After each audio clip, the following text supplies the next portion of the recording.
जगदम्बा माँ। मुरलीधर की दीवानी और मस्तानी थी आप, विद्या की देवी होते भी विद्यार्थिनी थी आप। मुरलीधर की दीवानी और मस्तानी थी आप, ज्ञान बूंद की अनुरागी चातक समान थी आप। सरस्वती जगदम्बा माँ सच्ची गोपी थी आप। आपकी नजरों में समाया रहता था शिव बाप, आपकी नजरों में समाया रहता था शिव बाप। हुक्मी हुक्म चला रहा है ये कहती थी आप। ज्ञान योग और धारणा की साक्षात मूर्त थी आप। जगदम्बा सरस्वती माँ सच्ची गोपी थी आप।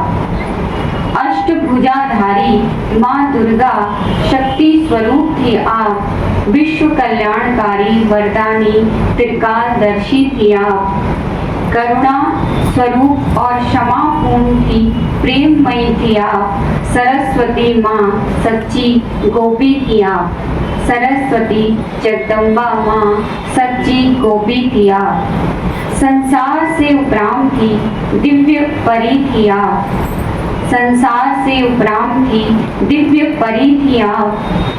गुण रत्नों से सजी हुई शक्ति रत्न थी आप।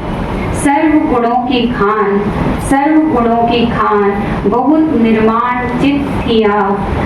सरस्वती माँ जगदम्बा, आगे क्या है? सच्ची गोपी थी आप। सरस्वती जगदम्बा माँ सच्ची गोपी थी आप।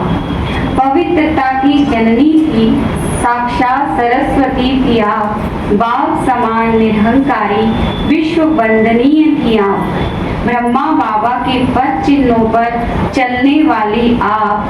सरस्वती जगदम्बा माँ सच्ची गोपी थी आप। अंगूरों की बेल दिलाती याद आपकी आज। अंगूरों की बेल दिलाती याद आपकी आज। आई याद अंगूरों की? अभी मिलने वाले सबको। 24 जून 1965 अव्यक्त हो गई आप। संपूर्णता को धारण कर यादगार बन गई आप। सरस्वती जगदम्बा माँ सच्ची गोपी थी आप। मुरलीधर की दीवानी और मस्तानी थी आप। जगदम्बा माँ सरस्वती सच्ची गोपी थी आप। ओम शांति।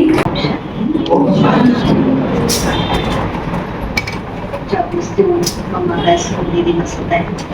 आज छुट्टी के कारण आज के दिन मम्मा को फूल लगाए। हम सब मम्मा की प्यारी स्मृति में पूरा मास रहने का पुरुषार्थ कर रहे हैं, सभी कर रहे हैं। रोज मम्मा की गुण विशेषताओं को सुन रहे हैं और ये विश्वास है कि दिन भर उसमें अमल भी कर रहे होंगे। मम्मा की तरह अपने जीवन में वो विशेषताएं आ जाए, क्योंकि स्मृति दिवस का मतलब ही है कि हम उनके किए हुए कर्मों को प्रैक्टिकल में उन्होंने किया उसको अपने जीवन में धारण करें। मम्मा ने जैसे किया ऐसे हम नहीं करें, क्योंकि बाबा हमेशा कहते हैं मम्मा बाबा को फॉलो करो।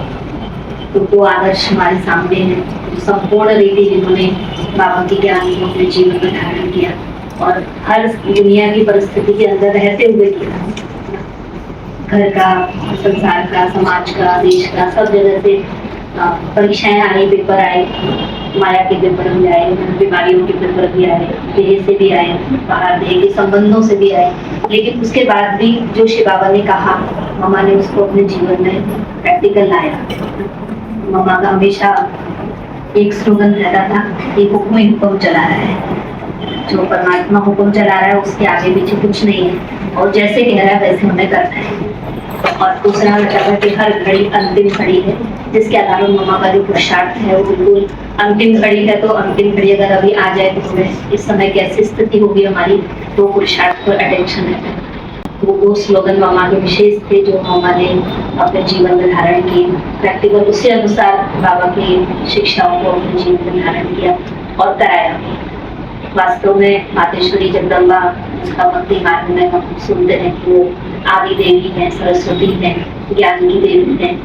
कई तरीके से उनकी महिमा सुनते हैं। और पुरुषोत्तम संगम युग पर हम साकार में उस मम्मा के पार्ट को भी देखते हैं और देखते भी हैं, और जिन्होंने देखा है आज उनके मुख से सुन करके उसका अनुभव भी करते हैं। साकार में तो मम्मा का पार्ट बहुत थोड़ा रहा, गुप्त पार्ट रहा, जिस कारण भक्ति मार्ग में सरस्वती को गुप्त नदी के रूप में दिखाया गया। तो साकार दुनिया में शरीर में रहते हुए मम्मा ने बहुत कम समय में संपूर्णता को प्राप्त किया और उस कम समय में बहुत सेवाएं भी की, जिससे पूरे संसार में माँ सरस्वती के रूप में उनका गायन हो गया।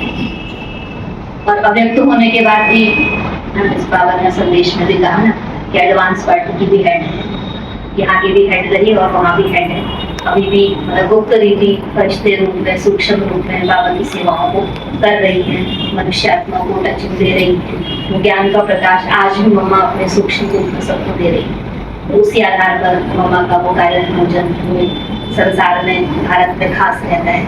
भक्ति मार्ग में हम सुनते हैं कि वो आदि देवी है, सरस्वती है, ज्ञान की देवी है, कई तरीके से उनकी महिमा सुनते हैं। और पुरुषोत्तम संगम युग पर हम साकार में उस मम्मा के पार्ट को भी देखते हैं, देखते भी हैं, और जिन्होंने देखा है आज उनके मुख से सुन करके उसका अनुभव भी करते हैं। साकार में तो मम्मा का पार्ट बहुत थोड़ा रहा, गुप्त पार्ट रहा, जिस कारण भक्ति मार्ग में सरस्वती को गुप्त नदी के रूप में दिखाया गया।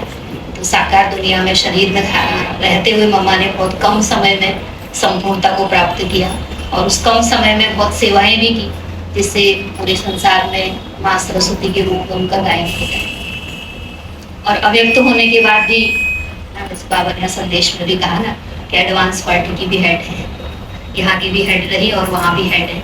अभी भी गुप्त रीति फरिश्ते रूप में, सूक्ष्म रूप में बाबा की सेवाओं को कर रही है, मनुष्यात्माओं को टचिंग दे रही है। सहयोग रहा, योगदान रहा ब्रह्मा के साथ, इसलिए ब्रह्मा आदि पिता और वो आदि माता के रूप में याद किया जाता है, जानी जाती है आज तक। तो पूरे कल्प में तो उसका कोई साकार रूप में हम वर्णन नहीं देखते, लेकिन संगम युग पर साकार में आकर इस धरती पर आकर हमारे अपना कार्य किया। तो वैसे जब लौकिक दुनिया में आज के संसार के हिसाब से हम देखते हैं तो मम्मा पहले हैदराबाद सिंध में ही रहने वाले थे, लेकिन कहते कि मम्मा ज़्यादा समय बॉम्बे में रही थी, उनकी पढ़ाई भी बॉम्बे में हुई थी और उनका जन्म भी वहीं हुआ था। फिर बाद में जब उनके लौकिक पिता ने शरीर छोड़ा था तो फिर वो उधर गए थे अपने सिंध में वापस, फिर उनको वहाँ पर ज्ञान मिला था तो फिर बाबा के बन गए। तो मम्मा का जो लौकिक नाम था राधे था, और फिर जब बाबा के इस ज्ञान में आई तो शुरू में यहाँ पर ओम की ध्वनि होती थी, तो मम्मा ओम की ध्वनि किया करती थी, और ओम की ध्वनि जब होती तो सामने जितने भी बैठे होते थे वो सब ध्यान में बैठते थे और उनको भी फिर साक्षात्कार वगैरह होते थे। तो ओम की ध्वनि मम्मा किया करती थी, इसलिए मम्मा का नाम ओम राधे पड़ा जब यज्ञ में आई, संस्था में आई। फिर कुछ समय के बाद मम्मा ने बाबा के ज्ञान को, बाबा मुरली सुनाते थे, लिख के देते थे, तो मम्मा उसको सुनकर पढ़कर फिर उसका गहराई से चिंतन करके बच्चों के आगे रखते थे। मम्मा ने कभी मुरली पढ़ के नहीं सुनाई, जो बाबा ने बोला मम्मा ने हूबहू बिना देखे कहीं पर उस बात को एक्यूरेट रिपीट किया, बाबा के बच्चों के आगे रखा। तो इसलिए ज्ञान का मनन चिंतन करती रही, तो इसलिए ज्ञान की देवी सरस्वती का नाम पड़ा। फिर उसके बाद जब ज्ञान की देवी सरस्वती ने ज्ञान के द्वारा यज्ञ वत्सों की पालना शुरू की, अलौकिक पालना, तो फिर उनका नाम पड़ा मम्मा। धीरे से वो मुख से वो चीज निकलती है, वो तेज निकलता है, वो इसको तो हम कह ही नहीं सकते कि गलत है, अपने आप ही इतना शक्तिशाली स्वरूप था। मम्मा ने बाबा की एक एक बात को अपने जीवन में लाया, प्रैक्टिकल लाया। आज हम सुनते भी हैं, बोलते भी हैं, एक दूसरे को कहते भी हैं, लेकिन हम अपने आप को चेक करें कि जब बात हमारे सामने आती है, परिस्थितियाँ आती हैं, जब थोड़ा ऊपर नीचे कुछ होता है, तो उस समय हमारी स्थिति क्या ज्ञान युक्त रहती है, ज्ञान स्वरूप हम अपने आप को बना पाते हैं। बहुत पुरुषार्थ करते हैं, लेकिन जिस तरह मम्मा ने किया उससे नहीं करते। दादी प्रकाश मणि जी का में एक क्लास हो रही, दादी बड़ा अच्छा सुना रही थी कि पूरी संस्था में दादियाँ भी थी, हम दादी कहती हमने भी त्याग किया, हम भी सब छोड़ के आए, हमने भी बाबा को ऐसे ही फॉलो किया, लेकिन मम्मा की तरह दूसरा कोई नहीं हुआ। जो मम्मा ने किया ना, ऐसा कोई दूसरा निकला ही नहीं, आज तक यज्ञ में ऐसा कोई नहीं निकला जिस तरह मम्मा ने जीवन में बाबा के ज्ञान धारण किया। निश्चय में बिल्कुल अटूल, किसी बात में जरा भी ऊपर नीचे संशय नहीं, और मन मत कहीं मम्मा ने अपनी नहीं चलाई। मतलब कोई ऐसे ज्ञान का मनन चिंतन भी चल रहा हो ना, तो कहेंगे मम्मा आपके हिसाब से ये बात कैसी है, यहाँ पर क्या होना चाहिए। मम्मा कहते मेरा कोई हिसाब नहीं है, जो बाबा ने कहा ना वही होना चाहिए। जैसे सूक्ष्म वदन के बारे में जगदीश भाई सुनाते कि एक बार कहा मम्मा को किया, उस समय सूक्ष्म वदन का इतना ज्ञान क्लियर नहीं किया था। वैसे कहते रमेश भाई इनकम तो जो मम्मा की है वो तो किसी की थी नहीं, तो उसको क्या समझ में आएगा, डॉक्टर को या हॉस्पिटल को उनको क्या समझाएं कौन सी इनकम इनकी है। लेकिन यहाँ की विनाशी इनकम कुछ नहीं था, तो वही लिखा, तो मम्मा का पूरा इलाज फ्री में हुआ। भले उन्होंने कहा हम बैठे हैं, मम्मा के भाई बैठे हैं, परिवार बैठा है, सब बैठे हैं, बाबा बैठा है, हम सब करेंगे खर्चा। तो डॉक्टर ने कहा हमारे हॉस्पिटल का नियम है कि जो पेशेंट की इनकम होगी उस अनुसार ही हम उसका इलाज करेंगे। और अच्छा मतलब एक क्वालिटी का इलाज हुआ, अच्छा क्वालिटी का हुआ, लेकिन बिना किसी उसके। तो माना वहाँ भी मम्मा ने देखो आत्माओं का भी भाग्य बनाया, अपने शरीर पर कुछ खर्चा भी नहीं होने दिया। और जहाँ भी विरोध आदि होते थे तो मम्मा ही जा करके वहाँ पर अपनी योग की शक्ति से, पावर से सबको परिवर्तन करके आती थी। और जब मम्मा वहाँ चली जाती थी तो उसके बाद दोबारा वो विरोधी कोई ना वहाँ आता ना कोई वहाँ प्रॉब्लम होती। ऐसी ऐसी स्थितियाँ हुई थी कि सेंटर हटा दो, जब तक ये ब्रह्मा कुमारी अपने सेंटर यहाँ से हटाएंगी नहीं तब से छोड़ेंगे नहीं। क्या क्या किया वहाँ पर उनका किस्सा हम सुनते हैं, कितना वहाँ पर हंगामा हुआ। लेकिन जब मम्मा गई तो उसके बाद वो सेंटर भी स्थिर रहा, आज तक भी है, सेवाएं चल रही है। मम्मा बाबा आपस में बात कर रहे थे, सुना रहे थे कि वहाँ ये हुआ वो हुआ, बहुत नॉर्मल स्थिति में। तो जगदीश भाई कहते मैंने पूछा मम्मा आपको मतलब कोई बात है क्यों, क्या या ऐसा क्यों हुआ, इतना हुआ, तो उसका कोई आश्चर्य ऐसा कुछ भी आपकी शक्ल से दिखता नहीं है, तो आपको कभी संकल्प नहीं आता, इतना बड़ा हंगामा हो गया, इतनी बड़ी बातें हो गई। तो कहा कि हमें ना ड्रामा पर जो है संपूर्ण निश्चय है, जो 5000 वर्ष का ड्रामा है जो बाबा ने कहा है, उस पर एक रिंचक मात्र भी ऊपर नीचे स्थिति नहीं है। तो बाबा ने क्या कहा कि ड्रामा एक्यूरेट बना हुआ है, 5000 साल का है, और इस ड्रामा के अंदर तुम बच्चों की विजय निश्चित है। जब भगवान ने ये बात कह दी हमारी विजय निश्चित है, तो फिर कुछ पराजय की बातें या ऊपर नीचे बातें आ रही, विघ्न आ रहे हैं, तो उसमें संकल्प करने की तो आवश्यकता नहीं। तो ड्रामा के ज्ञान को मैं बाबा ढाल बनाकर रखो जो आपको सेफ रखेगी। तो ढाल क्या बनाना है, अपने संकल्पों को हमें स्थिर रखना है। तो स्थिर संकल्प तब होंगे जब हम बाबा के ज्ञान को, भगवान ने ये ज्ञान दिया और भगवान मेरे साथ है, तो कुछ भी ऊपर नीचे हो ही नहीं सकता। वो स्थिति को मजबूत करके चलते हैं, तो इसलिए कभी कोई क्यों क्या के संकल्प विकल्प तो आते ही नहीं है, हमेशा स्थिति मजबूत रहती है। तो इस प्रकार हर वक्त हमारे अपने जीवन को इतना श्रेष्ठ और महान बना के बहुत कम समय में नंबर 1 पद प्राप्त किया। हम सभी भी संकल्प लेंगे कि हम भी पढ़ते, सुनते, देखते, सुनाते हुए जीवन में लाने का भी पूरा पुरुषार्थ करेंगे। क्योंकि अभी तो संगम युग की भी अंतिम घड़ियां चल रही है ना, अब तो साकार का समय भी गया, व्यक्त का समय भी गया, और उसके बाद भी बहुत समय आगे निकल चुका है। संसार की हालतों को भी हम देख रहे हैं, तो इस समय तो अपनी स्थिति मजबूत बनाने का समय है। क्योंकि अभी समय है, फिर विघ्न, परीक्षाएं, समस्याएं सब हमारे सामने आएगी। देह से परीक्षा भी आएगी, संबंधों से भी आएगी, प्रकृति से भी आएगी, दुनिया से भी आएगी, हर तरीके से होगी। लेकिन हमें कहीं जहाँ पर भी हैं अपने को स्थिर रखने का पुरुषार्थ, मन को स्थिर रखने का। जितना मन स्थिर रहेगा, एक बात में टिका हुआ रहेगा, बाबा की याद में रहेगा, तो हम आराम से कर्मातीत अवस्था को प्राप्त करेंगे। सूक्ष्म बदन कैसा क्या होगा, आपका क्या विचार है? कहा मेरा कोई विचार रहता था, ये हुक्म ही हुक्म चला रहा है, जो परमात्मा हुक्म चला रहा है उसके आगे पीछे कुछ नहीं है, और जैसे कह रहा है वैसे हमें करना है। और दूसरा रहता था कि हर घड़ी अंतिम घड़ी है, जिसके आधार पर मम्मा का जो पुरुषार्थ है वो बिल्कुल अंतिम घड़ी है। तो अंतिम घड़ी अगर अभी आ जाए तो हमें इस समय कैसी स्थिति होगी हमारी।